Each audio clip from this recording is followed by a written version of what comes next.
안녕하세요, 큐쌤입니다. 잘 지내셨나요? 원래대로 하면은 오늘은 좀 다른 이야기를 하려고 했는데 오늘 또 주제가 또 중간고사예요. 어떻게 하다 이렇게 됐냐면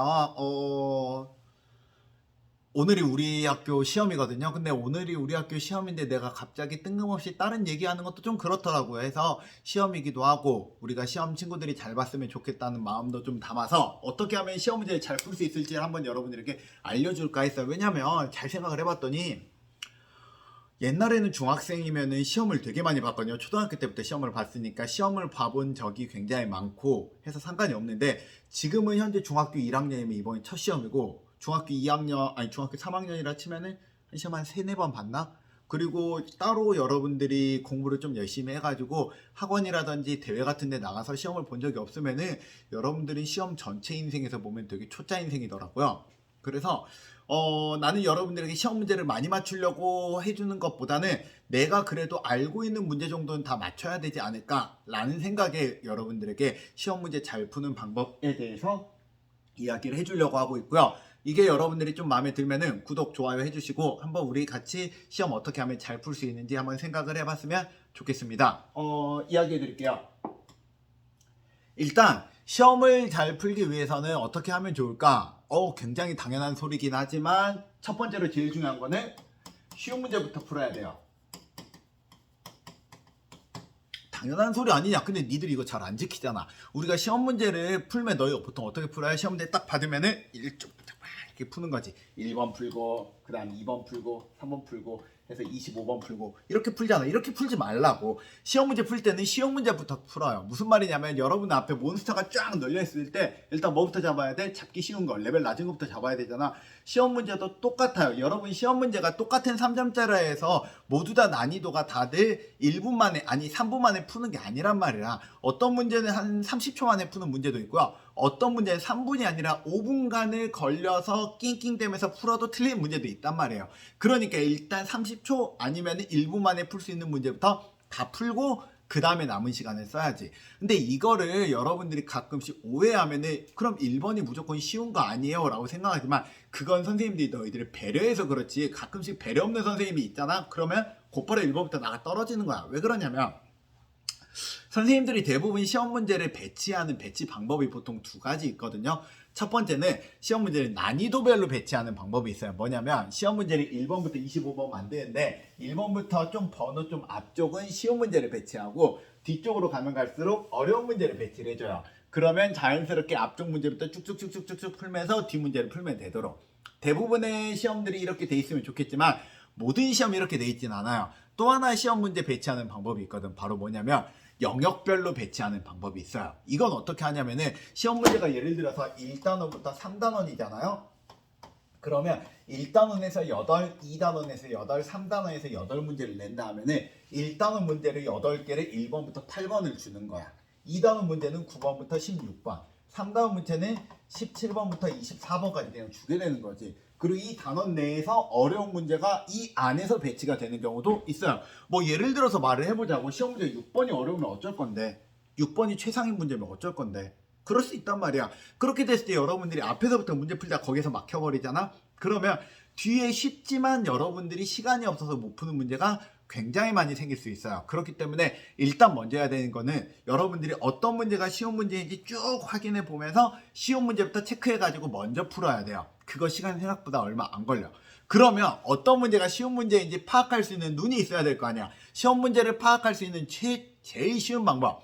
시험 문제 중에 제일 난이도가 낮은 거는 개념을 물어보는 거예요. 뭐냐면 땡땡땡이란 무엇인가? 뭐 예를 들어 클러치란 무엇인가? 아니면 보기에서 설명하고 있는 단어를 적절하게 아래에서 고른 것은 이라고 이야기하면서 동력을 끊었다 붙였다 할 수 있는 것은 무엇인가? 정답은 클러치. 아니면은 뭐 여러분들에게 제일 쉬운 문제 누가 뭐라 해도 지금 전에 방금 전에 말한 것처럼 개념 문제란 말이야. 개념 문제는 여러분들이 그 개념만 정확하게 외워놨다면 곧바로 맞출 수 있는 문제이기 때문에 그런 문제는 빨리 풀고 지나가요. 그 다음으로 쉬운 문제는 비교 문제야. 특히 두 개 중에 하나 비교 문제. 뭐 예를 들어서 땡땡땡과 땡땡 뭐라 말하면 좋을까? 차동기어랑 변속기랑 차이점에 대한 내용이다. 다음 중 적절하지 못한 것은 아니라 다음 비교표에서 잡술못 적성된 것은 이라 써 있는 거 있단 말이야. 그러면은 뭐 예를 들어서 기어의 크기 작다 크다, 그 다음에 이빨 많다 적다, 그 다음에 주 사용처 뭐 커브 돌 때 속력을 높일 때 이렇게 해가지고 또 어떤 기준에 따라서 두 개를 딱딱딱딱 이렇게 표로 만들어서 비교되어 있는 것들 있단 말이에요. 두 번째로 난이도가 쉬운 게 바로 그런 것들이에요. 왜냐면 그거는 어떻게 보면은 숫자 많은 것부터 이렇게 문제 푸는 요령이 있어요. 해가지고 동그라미가 똑같은 글자가 많이 써 있는 것부터 고르는 방법 등이 있기 때문에 여러분들이 두 번째로 풀어야 되는 거는 그런 문제를 먼저 풀고, 그리고 나서 문제가 좀 더 길어지거나 문제가 지문이 많아지거나 아니면 문제에서 여러분들에게 굉장히 종합적 사고를 요구하는 거는 그 다음으로 풀어야지 조금 더 쉽겠지. 그래서 먼저 풀어야 되는 문제는 누가 뭐라 해도 쉬운 문제부터 풀어야 돼요. 알겠죠?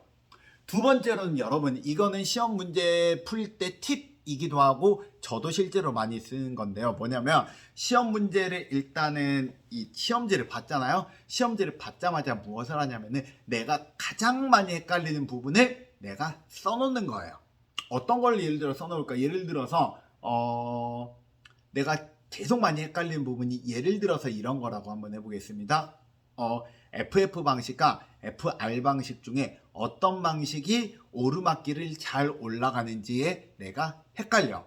FF가 잘 올라가지 FR이 잘 올라가지 헷갈리잖아. 그러면은 여러분들이 정답은 실제로 FF가 오르막길을 더 올라가기 쉬워요. 그럼 잘 모르겠잖아. 제일 처음에 시험지를 받자마자 위쪽 한 켠에다 써는 거야. FF가 오르막길을 올라가기는 유리하다. 일단 써놓고 시작을 하는 거야. 아니면 이 정도가 아니라 조금 더 긴 문장이다. 긴 문장이면 그 긴 문장에서 우리가 그 특정한 단어를 한두 개를 뽑아가지고 그 단어를 가지고 우리가 이상한 말을 만들어내는 거예요. 뭐 예를 들어서 뭐가 좋을까? F 방식은 오르막길을 잘 올라가고 FR 방식은 안정감이 있다. 그러면 FR 안 이런 식으로 말을 만들어놔. 그래서 이걸 가지고 한쪽에다 써놓는 거야. 써놓으면은 여러분들이 이걸 보면서 FF 방식은 오르막길을 잘 올라간다, FR 방식은 안정감이 있다는 걸 보면서 실제 시험 문제 풀 때는 그 다음에 도움을 받을 수 있는 거지. 그러니까 약간의 컨닝페이퍼 아닌 컨닝페이퍼를 만든다 생각을 해요. 네 머릿속에 있는 거를 정리해 놓는 컨닝페이퍼라고 생각을 해요. 그래서 이런 걸 해놓은 것도 여러분들이 시험 문제 풀 때는 굉장히 큰 도움이 될 수 있으니까요. 가장 많이 헷갈리는 개념들을 일단 갈겨놔요. 이 문제가 나오든 안 나오든. 그럼 문제가 나오면은 그 부분은 다시 떠들어 보면서 문제를 푸는 것도 굉장히 좋은 방법이랍니다. 또 하나로는 문제 푸는 방법인데 보통 수학 문제 풀 때 많이 쓰는 방법이거든요. 수학 문제들 중에서 많이 헷갈리는 문제 같은 거 풀 때 아니면은 여러분이 정답을 한번 쭉 확인하려고 검사를 할 때 많이 쓰는 방법인데, 문제를 전혀 다른 방법으로 한번 풀어봐요. 예를 들어서 문제를 푸는 방법이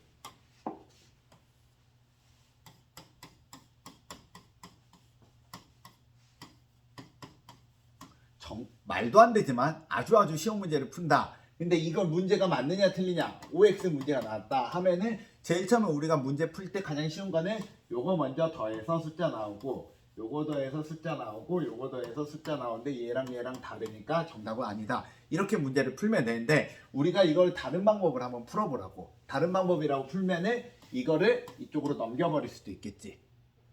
넘겨가지고 이거를 쭉 계산을 했을 때 이게 과연 양쪽이 우리가 등식이 성립을 하는가를 보는 거지. 그래서 문제를 전혀 다른 방법을 한번 풀어봐요. 왜 이런 방법을 추천을 하냐면은 문제를 한 가지 방법으로만 풀잖아요. 여러분이 문제에서 플러스나 마이너스를 하나라도 잘못해 놨을 때 그걸 여러분들이 발견을 못할 확률이 매우 높아요. 그렇기 때문에 문제는 예쁘게 풀어놔야 되지만, 또 하나 문제를 다른 방법으로 푸는 것도 한 번씩 필요하답니다. 다른 방법으로 풀었을 때 똑같이 정답이 나오는지. 대부분의 수학 문제는 문제 푸는 방법이 한 가지가 아니라 여러 가지인 경우가 많거든요. 그런 경우에는 이런 방법으로 썼을 때 굉장히 여러분들이 정답을 잘 골라내기가 쉬우니까 이것도 한번 생각을 해보면 좋겠고요.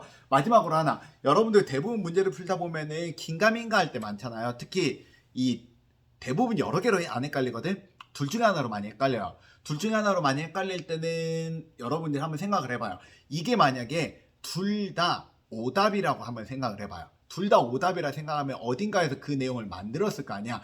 그 문제가 어떻게 만들어졌을까 한번 생각을 해봐요. 여러분들한테 내가 그래서 최상위권들 공부하는 방법들 중에 실제로 시험 문제를 만들어 보라라고 내가 시킨 적 있잖아요. 시험 문제를 만들어 보잖아요. 그러면은 매력적인 오답을 만드는 방법을 조금 더 익힐 수 있게 돼요. 선생님들은 매력적인 오답을 만들기 위해 되게 노력을 하거든.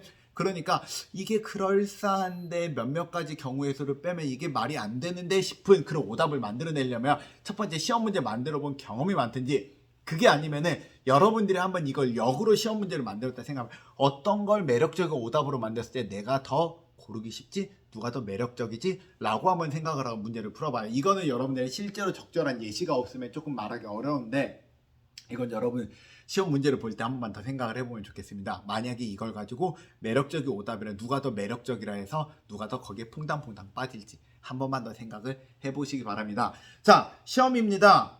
내가 중학교 때 시험하면 아직도 기억이 나요. 시험을 한번 시간 관리 잘못해가지고 완전 영어 시험을 배렸던 게 아직도 기억이 난답니다. 여러분들은 그런 일이 없길 바라고요. 시험 문제 시간 관리 잘해서 여러분 성적을 그대로 우리가 볼 수 있으면 좋겠답니다. 시험 공부 열심히 하시고요. 시험도 잘 보세요. 끝. 안녕. 내일부터 놀면 되겠다.